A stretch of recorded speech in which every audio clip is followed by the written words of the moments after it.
29 November 2024 শুক্রবার, Japan garden city, Dhaka.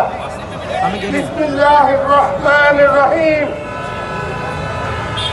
সম্মানিত দেশবাসী এবং প্রিয় গণমাধ্যমের প্রতিনিধিগণ, সম্প্রতি আমাদের এলাকায় একটি দুঃখজনক ঘটনা এবং তা নিয়ে ছড়ানো ভুল তথ্য ও অপপ্রচারের কারণে একটি অস্বাভাবিক ভীতিকর পরিস্থিতি তৈরি হয়েছে। এই বিবৃতির মাধ্যমে আমরা প্রকৃত ঘটনা তুলে ধরতে এবং ভুল ধারণা দূর করতে চাই। ঘটনার সারাংশ: জাপান গার্ডেন সিটিতে কুকুরের আক্রমণের কারণে গত কয়েক বছরে 47টিরও বেশি কামড়ানোর ঘটনা ঘটেছে, যার মধ্যে একজন মুসল্লি গুরুতর আহত হয়েছে। এলাকাবাসীর মধ্যে শিশু ও বয়স্করা সবচেয়ে বেশি ঝুঁকিতে রয়েছে। এলাকায় নিরাপত্তা বজায় রাখতে সিটি কর্পোরেশনের সহায়তায় কুকুরগুলো স্থানান্তরের পরিকল্পনা নিলে একটি বিশেষ গোষ্ঠী শুধু তাদের গুটি কয়েক মানুষের একান্ত স্বার্থ ও ফায়দার জন্য তা বাধাগ্রস্ত করে। কিছু গোষ্ঠী প্রকৃত পরিস্থিতি আড়াল করে উদ্দেশ্য প্রণোদিতভাবে সোশ্যাল মিডিয়া ও অন্যান্য মাধ্যমে অপপ্রচার চালাচ্ছে।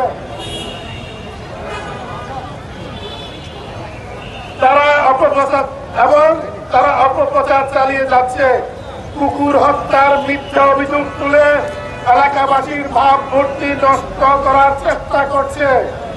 বানোয়াট তথ্য প্রপাগান্ডা ছড়িয়ে দেশবাসীর কাছে আমাদের ঘৃণিত বর্বর প্রমাণ করবার মরিয়া হয়ে হীন চেষ্টা করছে।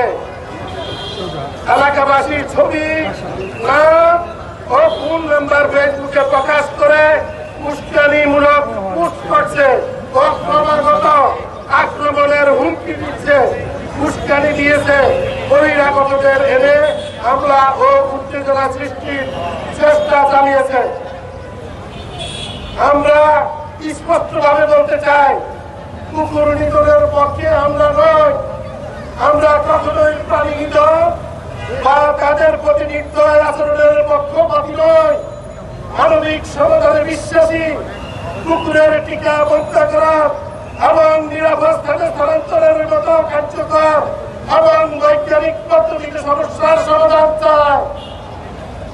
আমরা ইতিমধ্যে একটি স্বাধীন তদন্ত কমিটি গঠন করেছি এবং সংশ্লিষ্ট কর্তৃপক্ষের সহায়তায় সত্য উদ্ঘাটন করার জন্য আমরা উদ্যোগ নিয়েছি। কুকুরের মাধ্যমে রোগ বিস্তার, কুকুর র্যাবিস সহ 300 ধরনের রোগ ছড়াতে পারে, যা জনস্বাস্থ্যের জন্য গুরুতর ঝুঁকিপূর্ণ। মন্ত্রকরণ ও র্যাবিস ভ্যাকসিন দেওয়ার পরও কুকুরের মাধ্যমে অন্যান্য রোগ ছড়ানো বন্ধ হয় না।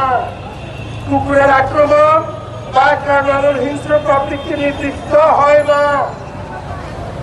আর সিঙ্গাপুর ও অস্ট্রেলিয়ায় কুকুরদের পুনর্বাসন ও স্থানান্তরের মাধ্যমে সমস্যার সমাধান করা হয়।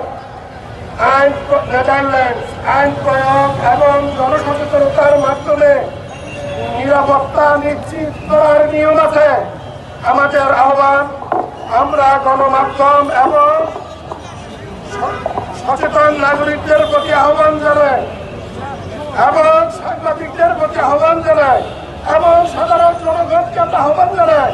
আমরা আহ্বান জানাই আইন শৃঙ্খলা বাহিনীর কাছে প্রকৃত সত্যের পক্ষে দাঁড়ান এবং ভুল তথ্য প্রচার থেকে বিরত থাকুন। আমাদের এখানে বসবাসের শুরু 2007 সাল থেকে। ওই থেকেই আমরা একটি নিরাপদ, মানবিক এবং সুশৃঙ্খল পরিবেশ নিশ্চিত করতে কাজ করে যাচ্ছি। আপনারা আমাদের পাশে থাকুন। হীনস্বার্থ চরিতার্থ করার জন্য যারা বিশৃঙ্খলা, অপপ্রচার, দাঙ্গা হাঙ্গামা করছে, গুজব রটাচ্ছে, তাদের কারো হাতে পা না দেই আমরা সদা শান্তিকামী সত্য সন্ধানী হই। দেশকে সত্যিকার ভাবে ভালোবেসে দেশ ও জাতির কল্যাণে একতাবদ্ধ থাকি। মিলেমিশে সত্য, সুন্দর, সৌহার্দ্যপূর্ণ, মানবতাপূর্ণ কল্যাণকর সমাজ ও রাষ্ট্র গঠনে কাজ করি।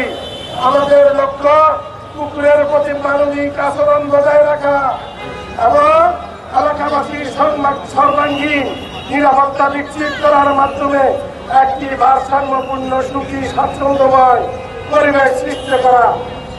জাপান গার্ডেন সিটি জনসাধারণের পক্ষ থেকেই আপনাদের প্রতি আমাদের এই প্রেস রিলিজ।